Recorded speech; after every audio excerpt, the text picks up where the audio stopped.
먼저 오늘 설교는 팀 켈러의 내가 만든 신이라고 하는 책을 제가 보면서 5편의 설교를 만들게 됐습니다.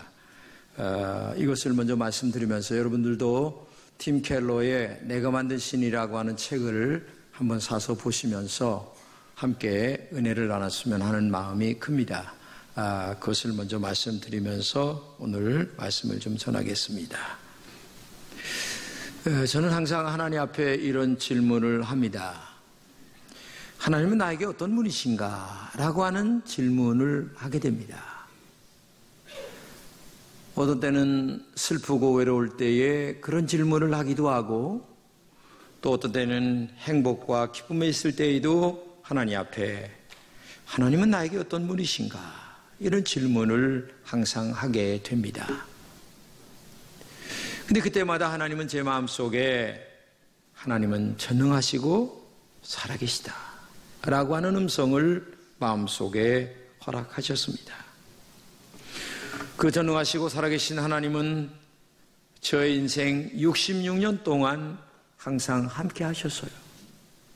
괴로울 때도 찾아오셨고, 슬플 때도 위로하셨고, 아니면 기쁠 때에도 함께 하셔서 내가 너를 얼마나 사랑한 줄 아느냐 하시면서 저의 마음을 어루만져 주셨던 하나님이신 것을 여러분들 앞에 말씀을 드립니다.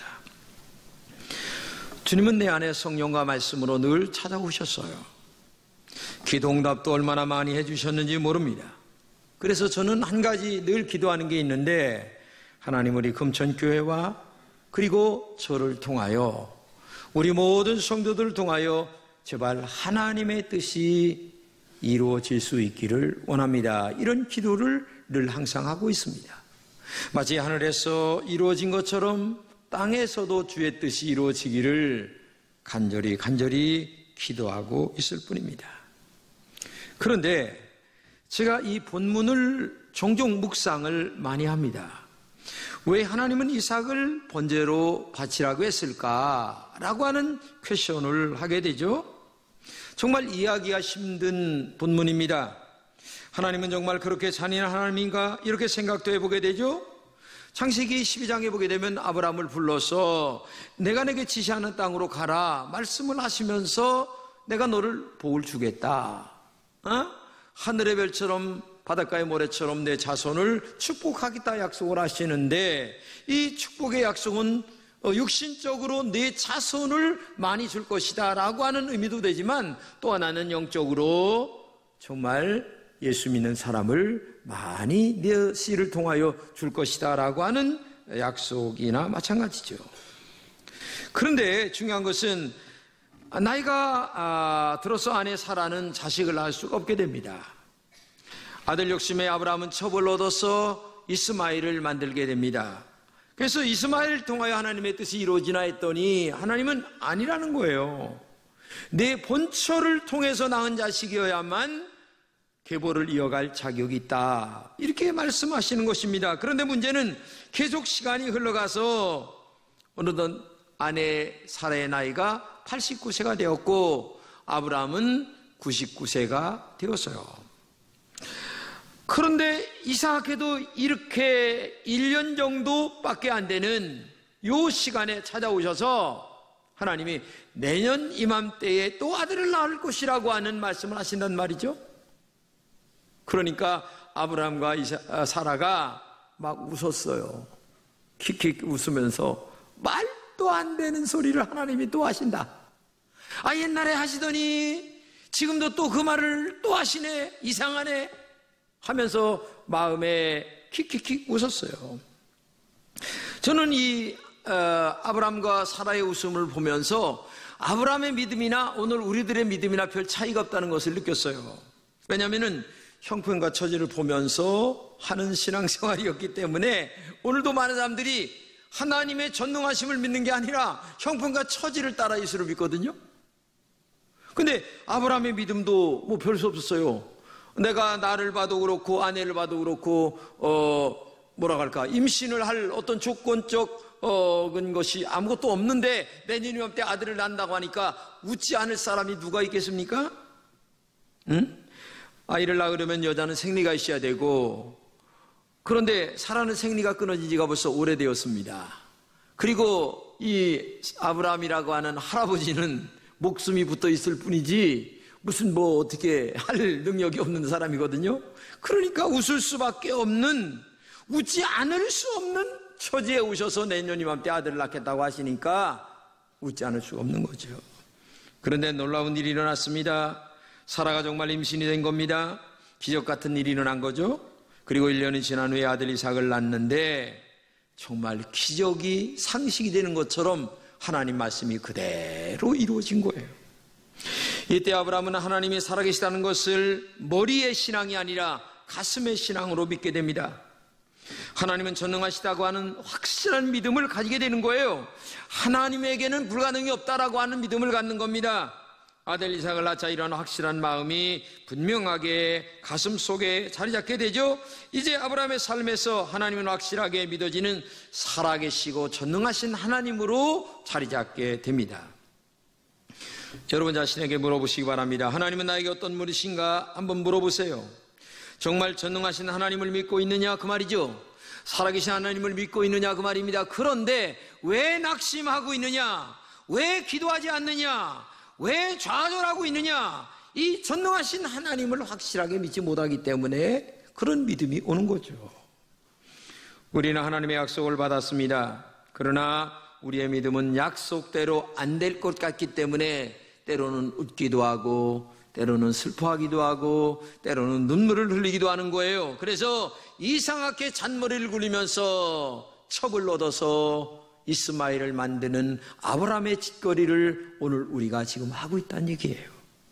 이 잔머리를 굴려서 이스마엘을 만드는 믿음에는 하나님의 살아계심을 체험할 수가 없어요. 이상하게도 사람들은 전능하신 하나님을 믿지 못합니다. 그래서 이스마엘을 만드는 신앙에 머물고 있는 사람들이 오늘 현대 교인들의 영적 수준입니다. 우리가 이스마엘을 만드는 것은 하나님의 말씀을 믿지 못한다는 증거죠. 우리는 내년 이맘때에 아들을 낳겠다고 하는 말씀을 하실 때에 웃고 있는 아브라함과 사라의 믿음이 아닌가 생각해 보시기 바랍니다. 우리의 믿음은 하나님의 말씀을 믿기보다는 나의 형편과 처지와 위치와 모든 조건들을 먼저 따져서 하나님 앞에 나아가는 믿음이라는 얘기죠. 하나님의 살아계심과 전능하심을 먼저 믿는 믿음이 아니란 얘기죠. 오늘 우리의 믿음의 경계선이 여기에 있습니다. 나의 형편과 처지를 넘어서서 말씀을 믿는 신앙을 가지고 있지 않다는 얘기입니다. 사라에게 내년 이맘때에 아들을 낳겠다고 할 때에 자신의 처지를 보고 웃고 있는 모습이 오늘 우리들의 신앙의 영적 수준이란 얘기죠. 현실과 말씀이 조화를 이루지 못할 때에 우리는 허탈한 웃음을 웃어 보일 때가 많이 있습니다. 이것은 하나님을 모욕하고 전능하신 하나님을 비웃는 우리의 영적으로 잘못된 신앙이란 얘기입니다. 그런데도 하나님은 참아주십니다. 인내하신 하나님의 사랑이 우리에게 있기 때문에 그래요. 그래도 약속을 이루어주세요. 그래서 아브라함이 100살이 되었을 때에 아들을 주십니다. 정말 믿을 수 없는 일이 일어나는 거죠. 100살의 아들을 낳자 아브라함의 믿음은 하나님의 말씀을 그대로 믿는 신앙으로 이게 변화가 돼요. 내가 도저히 아기를 낳을 수 없는 처지인데도 야, 하나님은 아기를 낳게 하시는구나. 야, 하나님은 진짜 말씀대로 이루어주시네. 하나님은 전능하신 분이야. 안 될 거를 되게 하시네. 이게 아브라함이 믿음이 확 바뀌어지게 되는 거예요. 오늘도 여러분들이 이런 영적 경험을 해야 됩니다.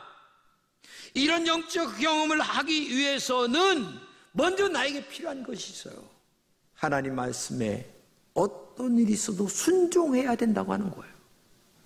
이 믿음이 있을 때에 나에게 아브라함과 같은 영적 경험이 이루어지고 내 믿음은 일추월장 커가서 야, 누가 뭐래도 하나님은 살아계셔. 환경과 조건을 초월하시는 분이야. 이렇게 마음에 믿어지게 되는 거죠.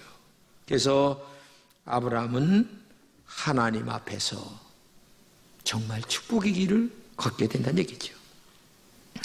아브라함은 그렇게 꿈에도 그리던 아들을 얻었습니다.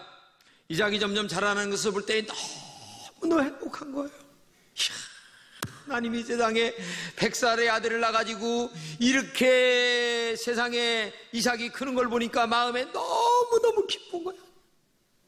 그러면서 마음속에 하나님, 내가 죽어도 원한이 없습니다. 이제 얘가 대를 이어서 하나님의 일을 다 할 것인데 난 죽어도 여한이 없습니다 하면서 너무너무 행복한 나날을 보내고 있는 거예요. 세상에 이삭이 크는 걸 보니까 너무너무 무럭무럭 잘 크고 밥도 잘 먹고 그 다음에 얼마나 순수한지 애비보다 자식이 훨씬 나은 것처럼 보이는 거야. 그때 그 아브라함의 마음과 기분과 생각을 여러분 짐작이 가죠?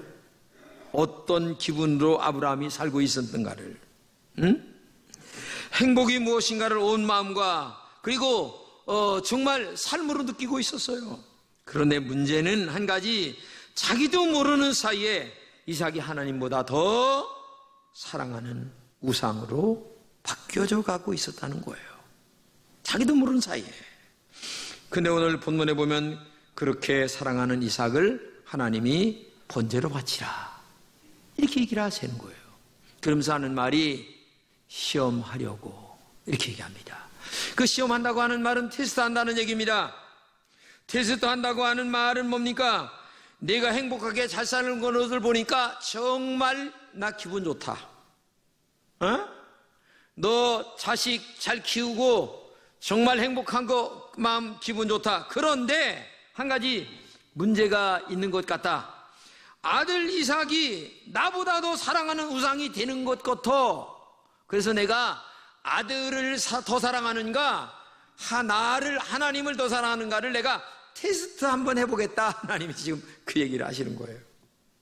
그래서 하나님은 아브라함에게 아들 이삭을 바치라 이렇게 말씀하시죠. 사실 아들 이삭은 아브라함에게 약속한 아들입니다. 이 아들을 통하여 하나님의 뜻이 이루어질 아들입니다. 그런 아들을 사랑하는 것이 너무나 당연하죠. 그런데 아들을 사랑하는 것과 아들이 우상이 되는 것하고는 다르다는 얘기예요. 하나님이 지금 그것을 알아보고 싶은 거예요. 내가 그렇게 원하는 아들을 100살에 줬는데 100살에 준 하나님이 나를 더 사랑하는가, 아니면 주신 아들을 더 사랑하는가, 내가 한번 테스트 해보겠다는 거예요. 우리가 신앙생활할 때 정말 조심해야 할 것이 있습니다. 하나님보다 정말 더 사랑하는 것이 있어서는 안 된다는 얘기예요. 본문에서 약속한 아들 이삭도 테스트하시는 하나님이세요. 그런데 하물며 우리가 다른 그 어느 것이 우상이 된다면 하나님은 언젠가 우리를 테스트할지 모른다는 얘기입니다. 사람들이 제일 좋아하는 게 돈입니다. 만약에 하나님보다 돈을 좋아하게 된다면 하나님은 얼마나 마음이 아파하시겠어요. 그래서 하나님은 11조라고 하는 제도를 두신 거예요. 나는 돈보다 하나님을 더 사랑하지 않습니다. 그래서 정직하게 11조를 하나님께 드립니다. 11조를 정직하지 않게 드린다면 하나님이 1번이 아니라 돈이 1번이란 얘기죠.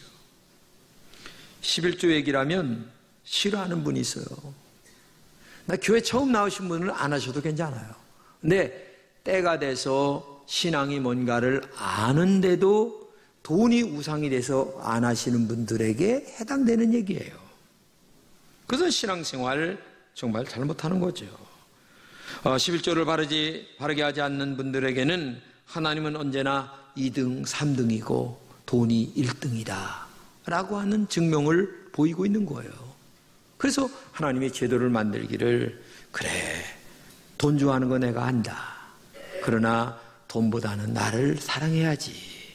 그러면서 11조를 바치는 룰을 하나님이 정하시면서, 하나님 나 돈 좋아합니다. 근데 하나님보다는 덜 좋아합니다.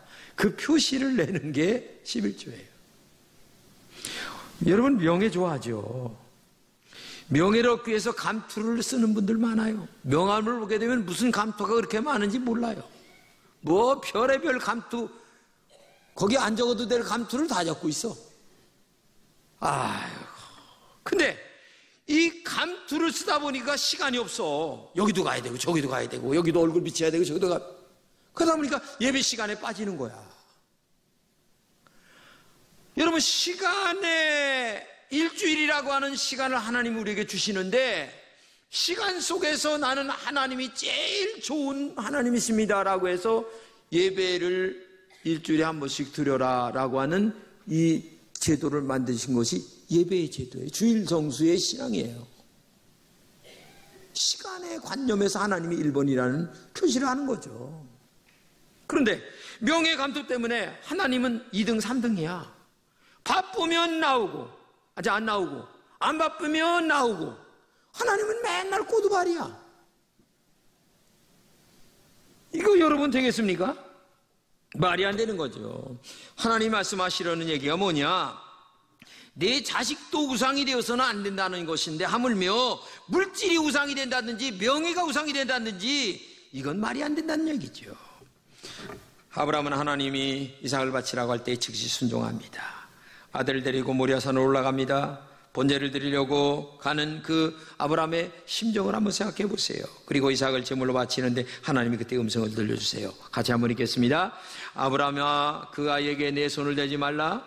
그에게 아무 일도 하지 말라. 내가 내 아들 독자까지도 내게 아끼지 않았으니 내가 이제야 내가 나를 경외하는 줄을 아노라. 그리고 수풀에 걸린 양을 들어서 제물로 바치게 되는데, 우리는 이 사건 속에서 깊이 묵상해야 될 세 가지가, 첫째는 뭐냐? 아브라함은 아들이 우상이 되지 않았다는 겁니다.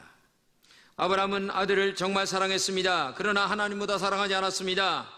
만약에 아들을 정말 우상이 되었다면 하나님 이렇게 얘기했을 거예요. 하나님 아버지, 약속으로 주신 아들을 번제로 바치라면 되겠습니까? 말도 안 됩니다. 늙은 나를 대신 내가 바칠 테니까 나를 제발 데려가시고 얘는 살려서 대를 이어가게 해주세요 하며 얘기를 했을 것 같은데 본문에 그런 얘기가 없어요. 그대로 순종합니다. 이게 중요한 거예요. 내가 내 아들 독자까지도 내게 아끼지 아니했으니 이제야 내가 나를 경한 줄 안다. 아브라함에게는 하나님이 1번인 신앙을 갖고 있었어요. 100세의 아들 낳기 전까지는 하나님은 2등, 3등이었습니다. 근데 아들을 낳는 경험을 하면서 하나님은 전능하시다는 것을 알게 됐어요. 그러면서 아들이 2등이고 하나님이 1번이었다는 거죠. 두 번째는 내가 이제야 나를 경외한 줄 알았다, 이렇게 얘기합니다. 이제야라고 하는 말은 지금이라는 얘기입니다. 지금 내가 나를 정말 사랑한 줄 알았다. 그러면 이제까지는 어떤 신앙이었습니까? 하나님의 은혜로 도와주시는 신앙이었어요. 지금 우리도 마찬가지입니다. 우리가 하나님이 1번이라고 하는 신앙이었기 때문에 우리가 축복받고 잘 산다? 나는 그렇게 생각 안 해요. 하나님이 지금까지 지내온 것 주의 크신 은혜로 여기까지 온 겁니다. 너무너무 감사한 거예요. 우리는 하나님 앞에 부족한 것이 너무나 많아요. 그래도 하나님이 은혜로 도와주셨어요. 불쌍히 여겨주신 거예요. 이게 하나님의 사랑이죠. 세 번째는 순양을 대속제물로 드려진 제사였습니다. 하나님이 이삭을 제물로 드리라고 했는데 그 이삭을 제물로 바치는 순간에 이미 예비된 순양이 있었어요. 이것은 하나님의 의도하신 기쁜 뜻이라는 얘기입니다. 그것은 먼 훗날 우리의 죄를 대속하실 예수 그리스도를 미리 예비해 놓으셨다고 하는 숨겨진 영적인 기쁜 뜻이 있다는 얘기죠. 그렇기 때문에 여러분과 저의 구원은 오늘 하루아침에 만들어지는 게 아니라 벌써 하나님이 이 세상을 만드실 때에서부터 우리를 구원하실 계획을 만드실 거예요. 그리고 예수님이 때가 되면 십자가를 지고 죽으실 것을 마련하셔서 그 예수를 통하여 우리를 구원받게 하시는 하나님의 이 엄청난 예비된 계획이 우리에게 깔려있다고 하는 사실을 우리는 믿어야 될 줄로 믿습니다. 성경은 이것을 이렇게 얘기하십니다. 같이 읽겠습니다. 그리스도께서 죄를 사하시려고 단번에 죽으셨습니다. 곧 의인이 불의한 사람을 위하여 죽으신 것입니다. 그것은 그가 육구로는 죽임을 당하시고 영으로는 살림을 받으셔서 여러분을 하나님 앞으로 인도하시려는 것입니다. 참 놀라운 사실입니다. 그렇기 때문에 이 구원이라고 하는 것이 너무너무 소중한 거예요. 하나님의 엄청난 계획 속에서 여러분과 제가 이 자리에 나와 앉아서 천국 가게 하시는 그 은혜를 맛보게 하시려는 하나님의 구원의 계획 속에서 내가 이 자리에 나왔다는 것 자체가 얼마나 큰 사랑인가를 여러분 믿음으로 받아들이시기를 바랍니다. 하나님은 본문에서 이렇게 말씀하십니다. 내가 내 아들 독자까지도 내게 아끼지 않았으니 내가 이제야 네가 나를 경외한 줄 안다. 그런데 이 말씀을 팀 켈러는 바꿔서 이렇게 얘기합니다. 같이 한번 읽겠습니다. 시작. 저는 사랑하는 독자까지도 하나님에게 아끼지 아니했습니다. 하나님이 정말 저를 너무나 사랑하는 줄을 알았기 때문입니다. 대단한 말입니다. 독자를 왜 아끼지 않았느냐? 너무너무 나를 사랑하기 때문에.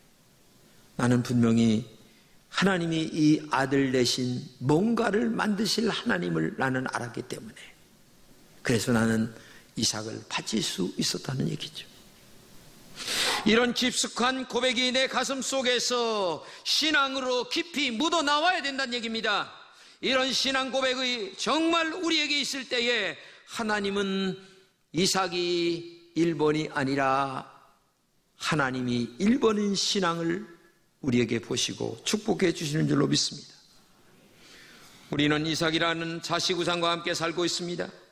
돈이라는 우상과 함께 살고 있습니다. 명예라는 우상과 우리는 언제나 함께 살고 있습니다. 이런 우상들에게 하나님은 항상 2등이나 3등으로 밀려서 신앙생활하는 게 우리들의 영적 수준이에요. 신앙생활 잘하시는 것처럼 보여도 결정적인 순간에는 하나님은 언제나 2등이나 3등이었어요. 내가 좋아하는 돈이나 자식이 언제나 1번이었다는 사실을 여러분 고백할 수 있어요? 하나님께서 이삭을 바치라고 하시는 것은 이삭을 죽이려는 것이 아닙니다. 오히려 아브라함을 복주시려고 우리에게 테스트 하시는 거예요. 이런 하나님의 본심을 알아야 합니다. 우리는 내가 사랑하는 이삭을 바치라는 것을 보면서 우리의 신앙이 흔들릴 수 있습니다. 그러나 숨겨진 하나님의 뜻을 더 깊이 이해할 수 있다면, 하나님이 말씀대로 살아라, 믿음으로 살아라, 내가 1번된 신앙으로 살아라고 하시는 그 기쁘신 영적인 은혜를 안다면 하나님은 나에게서 언제나 1번이 돼야 되고, 모든 것들은 2번, 3번으로 간다면 하나님은 2번, 3번이 1번은 아니지만 그 신앙을 보고 계시는 우리의 삶을 무한대하게 축복해 주실 줄로 믿습니다. 나는 그 하나님을 믿어요. 성경은 결론적으로 이렇게 얘기합니다. 같이 읽겠습니다. 주님의 천사가 하늘에서 두 번째 아브라함을 불러 말하였다. 주님의 말씀이다. 내가 친히 맹세한다. 내가 이렇게 너의 아들까지 너의 외아들까지 아끼지 않았으니 내가 반드시 너에게 큰 복을 주며 너의 자손이 크게 불어나서 하늘의 별처럼 바닷가의 모래처럼 많아지게 하겠다. 너의 자손은 원수의 성을 차지할 것이다. 엄청난 축복을 약속하시는 거예요. 여러분도 이런 많은 복을 받으시기를 주님의 이름으로 축복합니다. 그러기 위해서는 오늘 아브라함처럼 이삭이 1번이 아니라 하나님이 1번인 신앙이 되어야 오늘 이 축복을 누리면서 믿음 안에서 승리하게 될 줄로 믿습니다.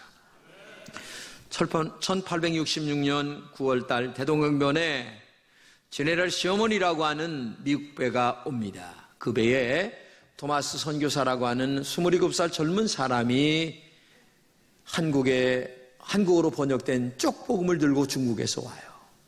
근데 이게 배가 모래톱에 걸리는 거예요. 모래. 그러니까 오도 가도 못하다 보니까 조선의 군인들에게 불이 질러서 사람이 타 죽게 되니까 바다로 뛰어내려와서 강가로 가는 거예요. 근데 그때 토마스 선교사가 가슴에 쪽복음을 들고 그 모래가를 기어 올라가 가지고 자기의 목을 치는 박충건이라는 사람에게 이 성경을 읽고 예수를 믿고 총닦아라 하면서 목이 잘려 죽었어요. 근데 이 목을 자른 박충건이가 도대체 이게 뭔가, 왜 죽으면서 이걸 나한테 읽어보라고 하니까 그 성경을 읽다가 세상에 오늘의 장로인 영수님이 된 거예요. 나는 그 글이 엄청나게 길지만 한마디로 얘기하지만 이 27살의 영국 선교사인 이 토마스 목사가 가슴에 성경을 안고 목이 잘리는 순간에도 하나님이 일본인 신앙을 가졌다는 것에 대한 눈물이 흐르지 않을 수가 없어요. 저는 그 글을 보면서 하나님, 저의 남은 삶을 어떻게 살아야 되겠습니까? 하나님이 일본인 신앙으로 나도 살다가 죽고 싶어. 주의 보혈이 저의 가슴을 적셔주시고 오늘도 갈보리 언덕에 흐르는 보혈의 능력이 내 신앙을 좌지우지할 수 있도록 성령의 은혜가 나를 지배해달라고 하는 간절한 기도를 드리지 않을 수가 없었어요. 오늘도 여러분에게 정말 부탁합니다. 하나님은 나에게 몇 등이신가? 한번 자신에게 정직하게 질문해 보십시오. 아들 이삭이 1번인가? 아니면 하나님이 1번인가? 아니면 하나님은 나에게 항상 2등, 3등이었나? 그에게는 항상 하나님은 밀려있을 뿐이에요.